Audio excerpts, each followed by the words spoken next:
हाँ, तो आज मैं बताने जा रहा हूँ कि आदित्य जेएमसी आईएएस एकेडमी संस्थान के छात्रों ने 67 बीपीएससी में काफी संख्या में सफलता प्राप्त किया। छात्र एवं छात्राएं दोनों को सफलता मिली। जैसे जैसे वो लोग आते हैं उनका मैं परिचय कराता हूं। सबसे पहले विकास कुमार जो हैं ये आरडीओ बने हैं, रूरल डेवलपमेंट ऑफिसर, जो इनको बीडीओ का चार्ज मिलेगा। इनकी सफलता के लिए मेरे तरफ से डॉक्टर एल.के. झा सर की ओर से और संस्थान के पूरी टीम और संस्थान की ओर से ढेर सारी शुभकामना।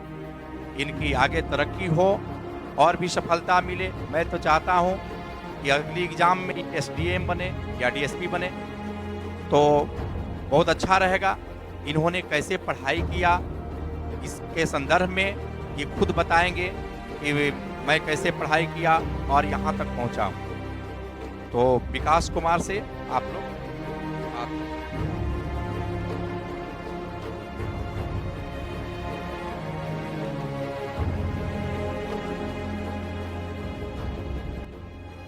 बहुत बहुत धन्यवाद आप सभी का। मेरा 67 बीपीएससी में आरटीओ पोस्ट पे चयन हुआ और मेरा पहला ही मेंस था और अपनी सफलता का श्रेय लगातार लेते रहिए पोस्ट और आप लोग भी मेहनत करते रहिए क्योंकि अब पैटर्न चेंज हो चुका है। क्योंकि GS1 GS2 में क्वेश्चन की संख्या भी बढ़ गई है। शॉर्ट नोट्स पूछता है तो शॉर्ट नोट्स को अच्छा करने के लिए और उसको कम शब्द में अच्छा कैसे लिखें उसके लिए लगातार लेखन से ही करना होगा। स्टैटिक्स अब बहुत महत्वपूर्ण हो गया है क्योंकि आप स्टैटिक्स यदि आपका गलत हो जाता है तो फिर आपका सिलेक्शन नहीं होगा। तो हम तेजा सर से मार्गदर्शन लिए थे और मेरा अच्छा नंबर था 71 आया। मेरा 71 नंबर आया और उसके वजह से भी मेरा सफलता मुझे अच्छा लगा। उसके बाद आप लोग भी लिखते रहिए। अब तो निबंध आ गया है तो निबंध में इसका कोई फिक्स सिलेबस नहीं है, ना ही कौन क्वेश्चन आएगा किसी को पता नहीं रहता है। लेकिन वहाँ दो बार 3 बार क्वेश्चन को निबंध को पढ़िएगा, उसके बाद पता चलेगा कि मतलब क्या भाव है उसमें, क्योंकि अमूर्त निबंध भी पूछा जाता है तो उसका भाव समझिएगा। उसके बाद पहले ही माइंड में ही फ्रेमिंग कर लीजिएगा कि हमको इसमें क्या क्या लिखना है, क्योंकि नहीं तो बीच में जाके मतलब बाइस्ड हो जाता है लोग कि इसमें आगे क्या लिखे। इसलिए कोई भी निबंध लिखने से पहले उसको बढ़िया से मतलब दिमाग में माइंड में कब कर लीजिएगा कि हमको इसमें किन किन पॉइंट्स किन किन बिंदुओं को देना है। उसके बाद GS1 GS2 लगातार लिखते रहिए तो आपको अच्छा रहेगा, सफलता मिलेगी। और ये कहता है कि मतलब यदि आप एक बार 2 बार 3 बार असफल हो जाते हैं तो नहीं होता है। हम तो देखें कि यदि आप लगन से पढ़ते हैं तो मेरा जैसे पहला ही प्रयास था तो हम पहली बार में सर मुझे सफलता मिली है। और मतलब ये नहीं कि मतलब आपसे 4 साल 5 साल से दे रहे हैं, आप नया है तो ये कभी मत सोचिएगा कि मेरा नहीं होगा, आपका ही होगा। यदि आप बेहतर रणनीति के साथ तैयारी करते हैं तो आपका ज़रूर होगा। और कभी अपने मन में नहीं रखिए कि मतलब मेरा नहीं होगा, लगातार परिश्रम करते रहिए तो एक दिन आपको सफलता मिलेगी। आप सभी का धन्यवाद।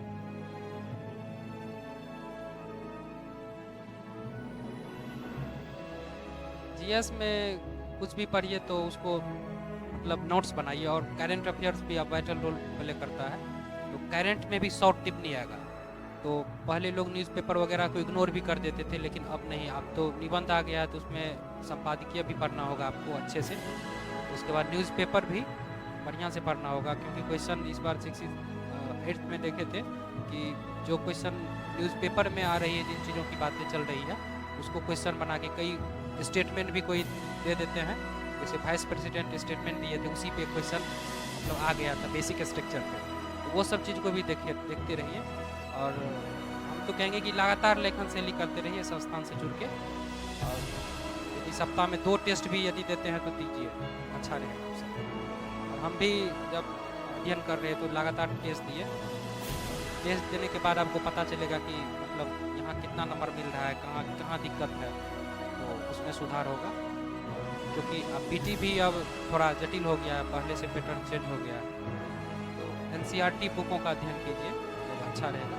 एनसीईआरटी बुक 6 to 12 का अच्छे से कीजिएगा, 2 बार 4 बार पढ़िएगा। उसके बाद हो सके तो उसका समरी भी बना लीजिएगा, अच्छा रहेगा। उसके बाद पीटी का भी टेस्ट दीजिए, उससे पता चलेगा। जैसे पीटी का टेस्ट देते हैं तो इकोनॉमी यदि आपका कमज़ोर है तो फिर नेक्स्ट टेस्ट में जाइएगा तो इकोनॉमी बढ़िया से पढ़ लीजिएगा, उसके बाद जाइएगा। ये नहीं कि टेस्ट दे रहे हैं, वीकनेस हमको पता चल रहा है कि मेरा इकोनॉमी नहीं बन रहा है या मेरा इंडियन पॉलिटी नहीं बन रहा है, लेकिन फिर भी हम उसको दूर नहीं करते हैं, फिर टेस्ट में जाते रहते। ऐसा नहीं कीजिए। टेस्ट में क्या नंबर आ रहा है नहीं आ रहा है उस पर ध्यान नहीं देना है। पीटी में जो सेक्शन कमज़ोर है ये पता करने के लिए टेस्ट दिया जाता है कि आपका कौन सा सेक्शन वीक है, उसको अच्छे से तैयारी कीजिए, उसके बाद जाके दीजिएगा तो आपका पीटी भी बेहतर होगा।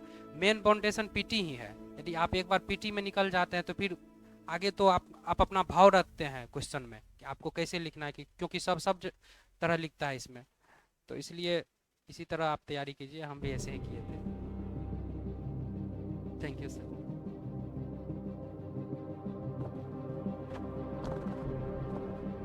आप लोग विकास कुमार से मिले। इन्होंने हमारे संस्थान आदित्य जेएमसी आईएएस एकेडमी में रेगुलर क्लास किए, टेस्ट दिए और टेस्ट कभी छोड़े नहीं। तो इस तरह से रेगुलर टेस्ट देने से जो एक निखार आता है, तो पहला प्रयास में उन्होंने जो है सो काफ़ी बेहतरी किया है और अपने जिला का नाम रोशन किया है, अपने क्षेत्र का नाम रोशन किया है। तो उनको लिए ढेर सारी शुभकामना। आप लोग भी कम समय में अच्छा कर सकते हैं और 14 तारीख को 15 तारीख को रिजल्ट भी आने वाला है। तो 69वीं के लिए आप लोग भी क्लास टेस्ट सीरीज और स्टैटिक्स का क्लास करके आप कम समय में भी अपनी सफलता को सुनिश्चित करते हैं। इसी शुभकामना के साथ आप सभी को और विकास जी को आगे की पारी के लिए ढेर सारी शुभकामना। जहाँ जाएं अपनी बुलंदियों को छूते रहें और भविष्य में डीएसपी एसडीएम या यूपीएससी को क्वालिफाई करें और अपने जिला के साथ साथ बिहार का भी नाम रोशन करें। इन्हीं शुभकामनाओं के साथ आप सभी को धन्यवाद। जय हिंद।